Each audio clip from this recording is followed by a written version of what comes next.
کانگریس نے مارا اور کمیونسٹ پارٹی نے بٹرے کیا. تو یہ ساری باتیں نظر آنا شروع ہو گئیں. تو بڑے کلیئر ہو گیا کہ سامراج بھی نہیں جا رہا, جو یہاں کی سرمایہ داری ہے وہ اپنے ہسٹوریکل ٹاسک بھی پورے نہیں کر رہی, فیوڈلزم کو بھی نہیں ختم کر رہی. تو جو چاروں موجودار کی تحریک ہے, حسن نگر کی کسان تحریک ہے, یا یہاں پر بھی 1968 تک پلیزو صاحب کلیئر ہو جاتے ہیں کہ کلاس کا کویسچن لے کے آتے ہیں نیشنل لبریشن کے اندر. تو یہاں پر ہمیں پتہ چلتا ہے کہ جو کلونیل سٹرگل, اچھا تو اب یہاں پر کیا ہے کہ سامراج بھی نہیں جا رہا, وہ بھی تختے الٹ رہا ہے, ایوب کو لا رہا ہے یا کسی کو لا رہا ہے.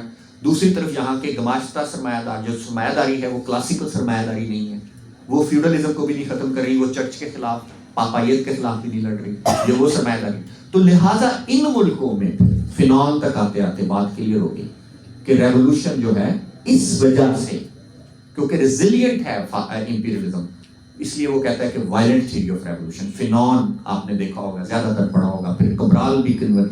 تو جتنی بھی اسٹرگلز ہوتی ہیں 1960 میں مسئلہ جدوجہد ہوتی ہے. تو بنیادی طور اور جتنی بھی پارٹیاں گیو اپ کرنا چاہتی ہیں وہ تمام پارلیمنٹری پالیٹکس اور برجوازی کے ساتھ چلی جاتی ہیں. تو بنیادی طور پر ماؤزم کا ابھار جو ہے وہ وائلنٹ تھیوری آف ریولوشن کو جسٹیفائی کرتا ہے. اور کامریڈ عمر نے آپ کو بتایا پھر پیرو میں بھی جو جو جو جو یونیورسل اضافے ماؤزم کے ہیں, جس کی وجہ سے ماؤزم کو پیرو کی پارٹی نے ماؤزم کہنا شروع کیا, ماؤ زیدونگ فکر کو, وہ تو یونیورسل اضافے ہیں. وہ کیا ہے؟ نمبر 1 کہ وائلنٹ تھیوری آف ریولوشن. ہم یہ نہیں کہہ رہے کہ چلیں اٹھیں بندوق اٹھائیں گے وہ, لیکن کہنے کے بعد ہے کہ امپاسبل ہے.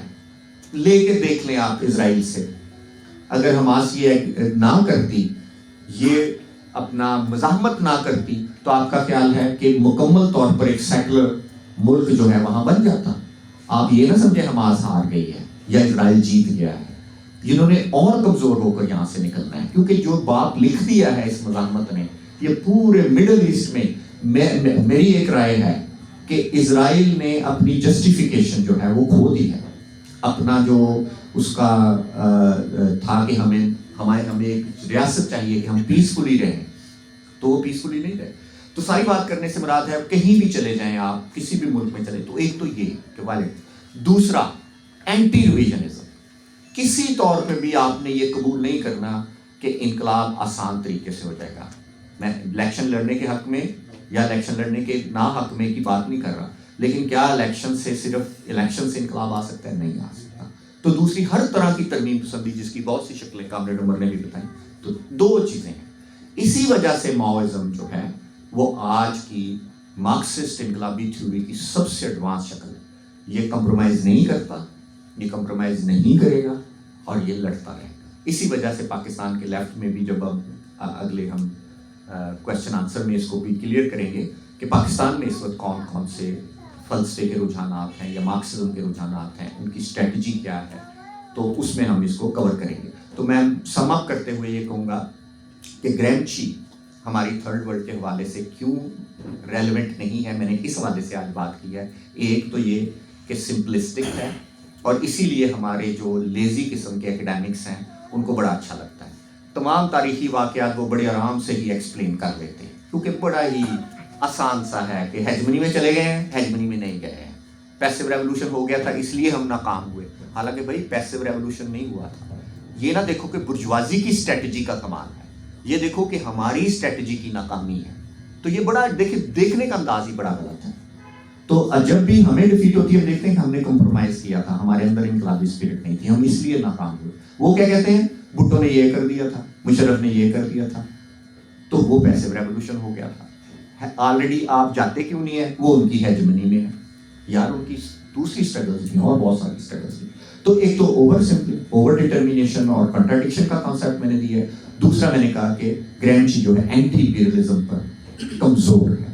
تو آپ اگر ایسے ملک میں ہیں جہاں پر آپ کو سامراج کا سامنا ہے, بلکہ آج میں کہوں گا کہ آپ کو چائنیز ایکسپینشنزم کا بھی سامنا ہے, بلکہ آپ کو انڈین ایکسپینشنزم کا بھی سامنا ہے, عرب سب امپیریلزم بھی اپنی جڑیں آپ کے یہاں, بلکہ 1400 ایکڑ میرا خیال 1400 ایکڑ یا 14,000 ایکڑ, 13,000 ایکڑ آپ کا زمین آپ کی جڑیں. تو ایسے حالات میں آپ کہیں کہ